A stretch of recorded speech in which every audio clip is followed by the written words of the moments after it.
grade 4? Good afternoon, ma'am. Please stand up for our opening prayer. God, we begin our prayer. In the name of the Father, the Son, and the Holy Spirit. Amen. Once again, good afternoon, grade 4. Good afternoon, ma'am. Before we seated, please clean your area first and arrange your chair. Okay, you may now take your seat. Thank you, ma'am.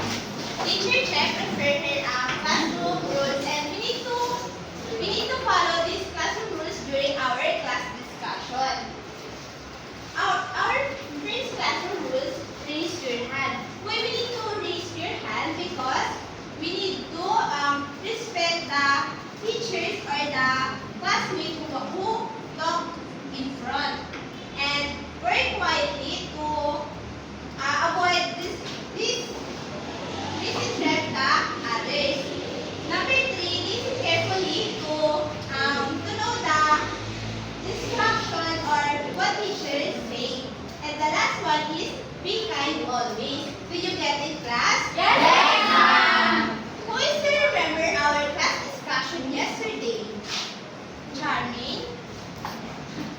It's all about rounding decimals. Rounding decimals. What is the example of rounding decimals? Lori? Halimbawa po ay 5.4 ang answer po ni 95. Yes, very good. And now, who want to play a game, class? Yes. Okay. Please form a circle in the center. Tingnan lang. Form a center in the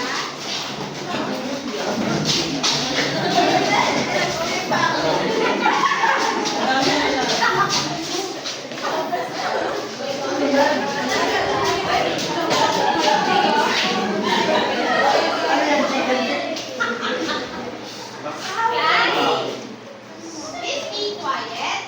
Our instructions, our games is we call the boat is sinking. Ayan! Yes! Dapat crayon. Quiet phrase. Do you know the boat is sinking game? Yes. Our instruction is the boat is sinking. The teacher said the number and we need to form the number one.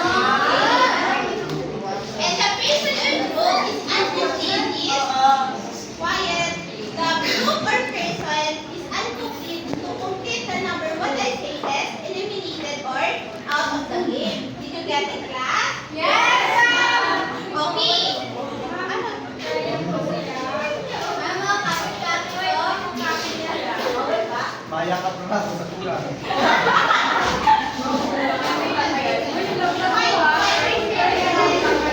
Quiet, guys.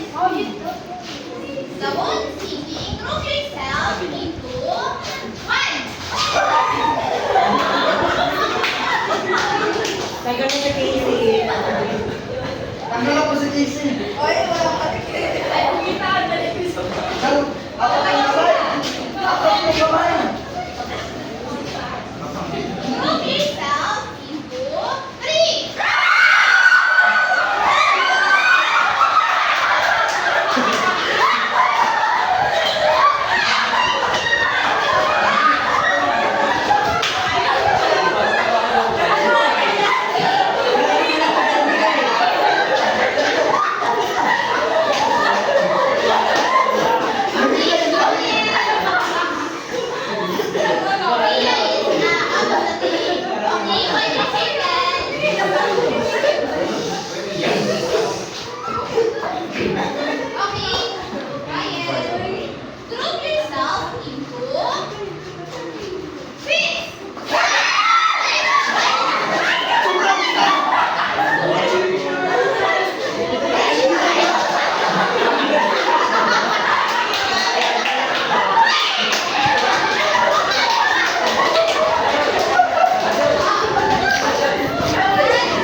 Uy, layo na yun.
Group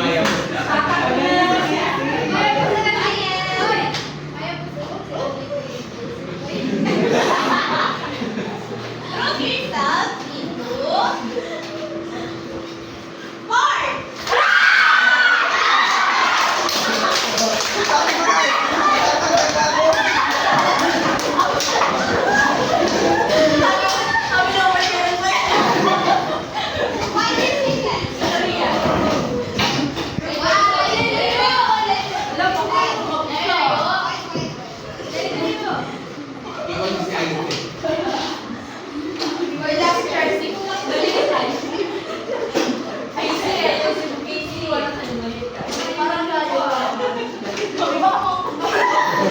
Si Casey ang mananalo.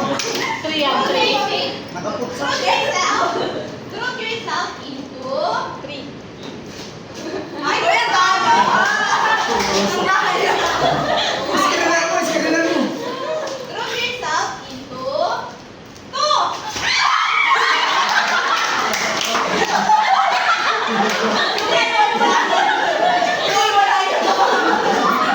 yourself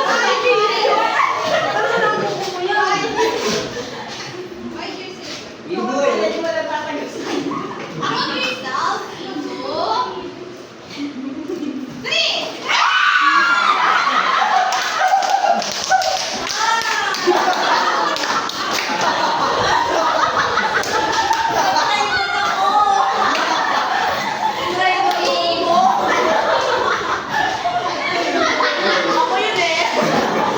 Hindi niya patuloy. Group yourself into 2.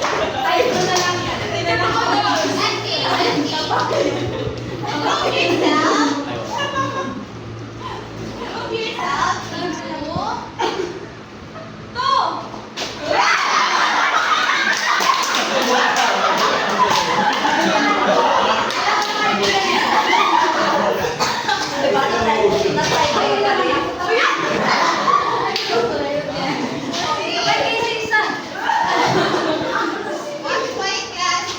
Grade 4, did you enjoy our games? Before we discuss, I have here one paragraph, and you need to understand this one paragraph because I have a question. Can you read it, class? What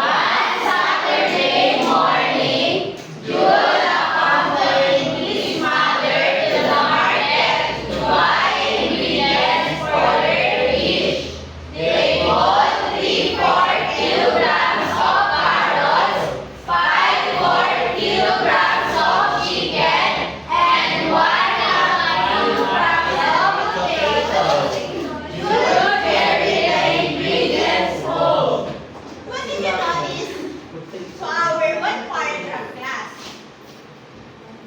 Yes, Joseph? There's a number of fraction now. Yes, very good. There's a number of fractions. Did you notice our fraction here is different or same? Different. Very good.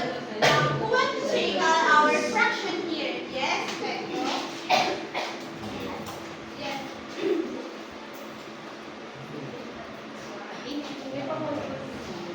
Our fraction is 3/4, 5/4, and 1 numbers because these three fraction is representing our three types of fraction. And let's proceed to our discussion. The three types of fraction. The first one is before we start our class discussion yesterday is all about fraction. The fraction here is 4. And the 3 is represents to numerator. And the number here is denominator.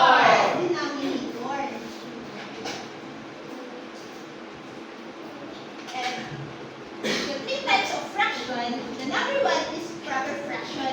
Can you read it, class?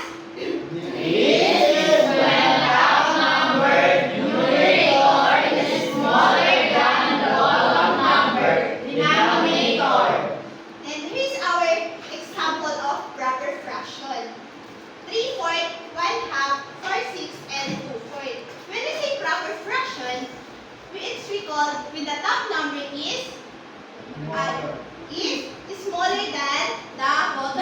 or denominator. 3 is smaller than 4? Yes or no? Yes. 1 is smaller than 2? Yes. That's the example of proper fraction. And here's the example of proper fraction. What is this class? 1/3. 1/4. 1/4. 1/4. This is a 3/4. Can you read 1? 1, 2, 3, 4. And we have here first side, and the 3 is have a 5. And we call this is a 3/4. And here's the another example. How are you in class? 4, 5. No. 8, 4, 8, 3, 4. 5, 8. No. 2, 4, 4. 2, 4, 6. 4. No. 5, 4, 6. 4, What we call 7,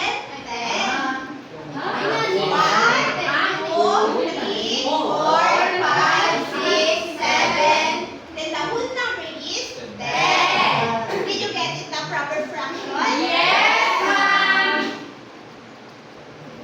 The second is improper fraction. Can you read it, class? This is when a number or numerator is bigger than or equal to the bottom number denominator. And here's the example of improper fraction. 4, 1, 5, 4, 6, 3, and 2, 2. When we say improper fraction is bigger than to the denominator. The numerator is bigger than denominator. 4 is bigger than 1. Yes. 5 is bigger than 4. Yes. And another example is equal. And this is the example, the 2, 2. And here's the example of improper. How we read this class in fraction? 1 whole. 8. 8. Yes. How about this? Mas malinis. 5, 5, 5. 5. 5, 3. Because this is the whole number. 1, 2, 3. And then this guy is 1, 2, 3, 4, 5. Did you get it, class? Yes, ma'am. Okay, let's proceed to the last. The mixed numbers. This is a combination of a whole number and a fraction. And this is the example. The 1 and 1/3 and the 5 and 1/2. This is the whole number. What is the whole number? One. The fraction. And the fraction is 3/4. Did you get this, class? Yes, ma'am. Here's the example. How are you in fraction, class?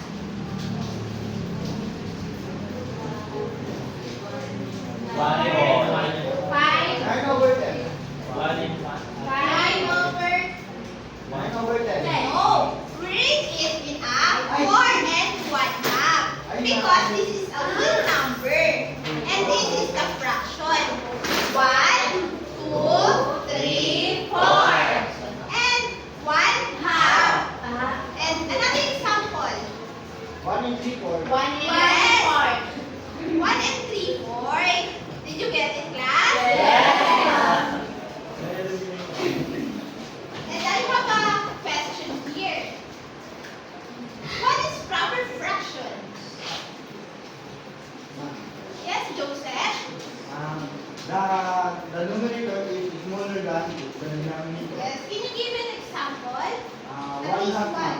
1/2. Very good.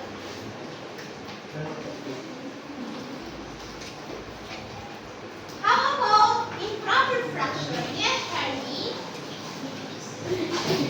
Improper fraction is when the numerator is bigger than the denominator and sometimes greater. Yes. Can you give an example? 43 and Yes, very good. And how about mixed numbers? Mixed number, right? What is mixed number?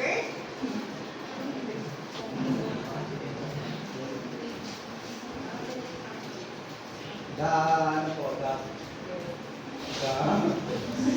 the number has a whole number and has a fraction. Yes, very. Can you give an example? For example po is 1 and 3/4. Yes, very good.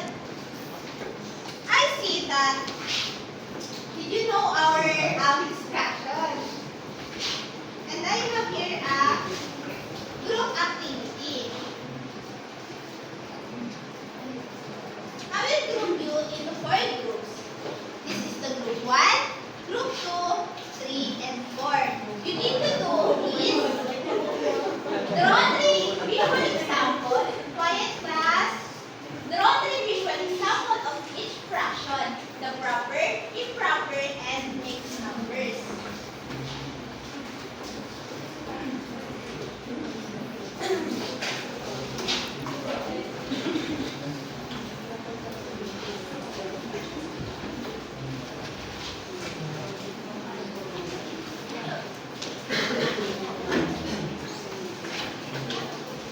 Before you start, I have a rubric here. Accuracy 5%, creativity 5%, clarity of explanation 5%, teamwork 5%. You have 3 minutes to do your activity. You need to do is draw 3 visual example of each fraction. The proper, improper, and mixed numbers.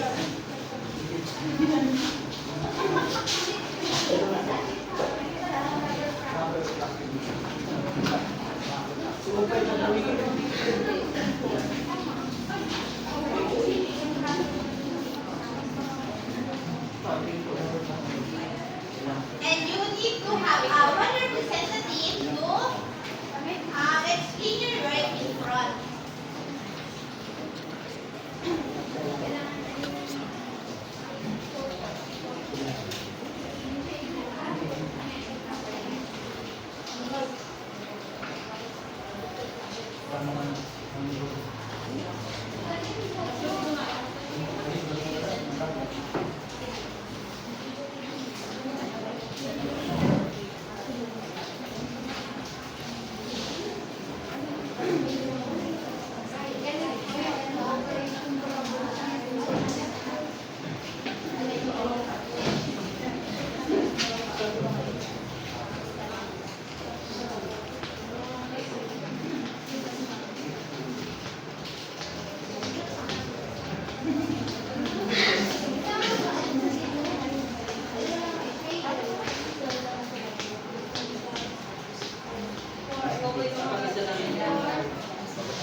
Are you done, class? Yes, ma'am.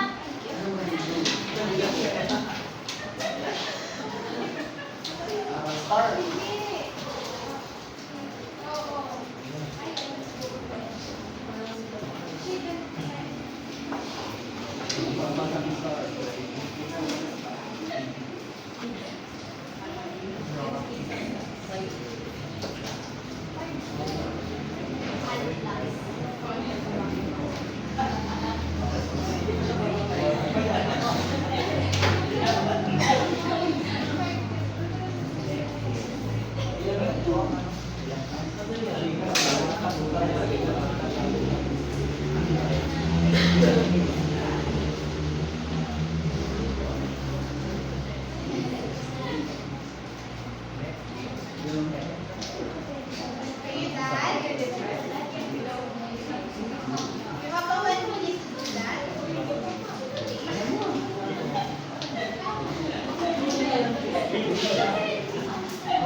Okay, group 1, can you please exchange your work in front?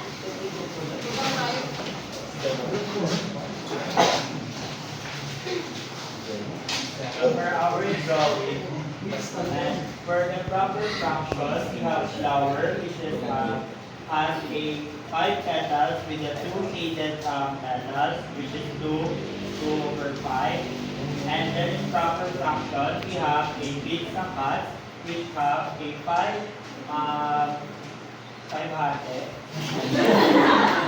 and 5 black, and with the shaded with the 3 numbers, so 1, 2, 3. And then in our next drawing, we shaded will have 2 pizza, and then the other one is 1 which is 1 and 1 half.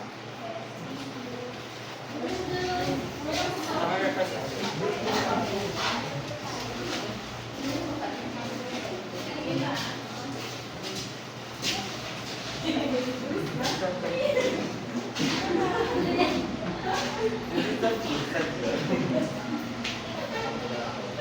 So, the first line, value is 3, 3, 4. The name is the improv. I improv. This is those slides that this is an egg or pizza, but it's a pizza. It's a mess.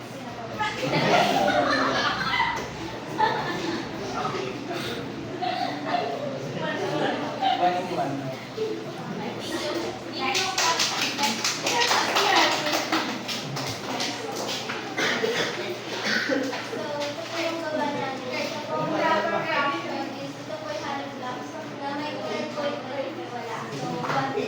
And then yung proper fraction po is multiply, which is negative sa halbat, kaya 4 and 4. And then the mixed fraction po is pizza, na isang pizza tapos po ay isang pizza na hinati sa dalawa, kaya po 4 and 4.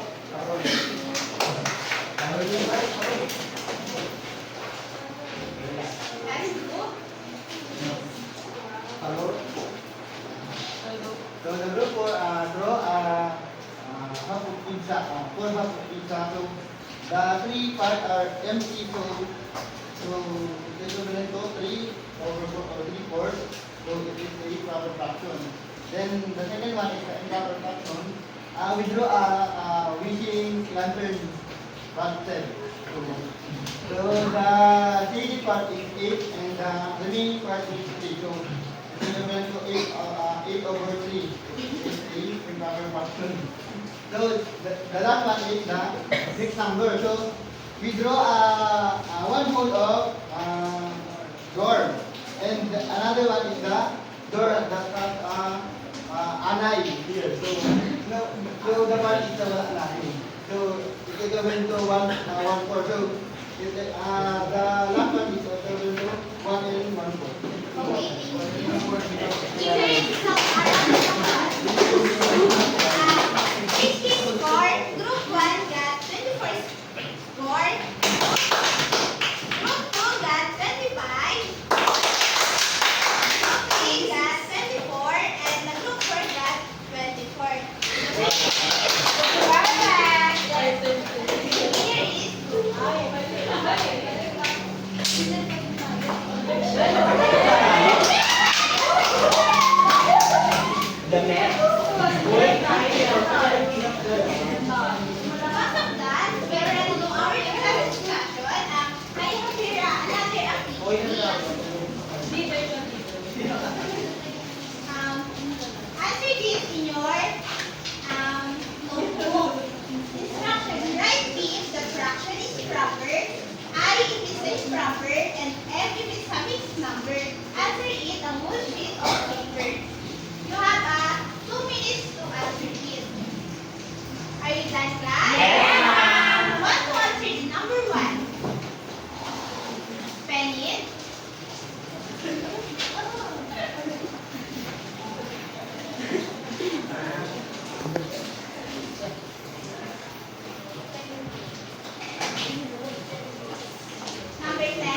one.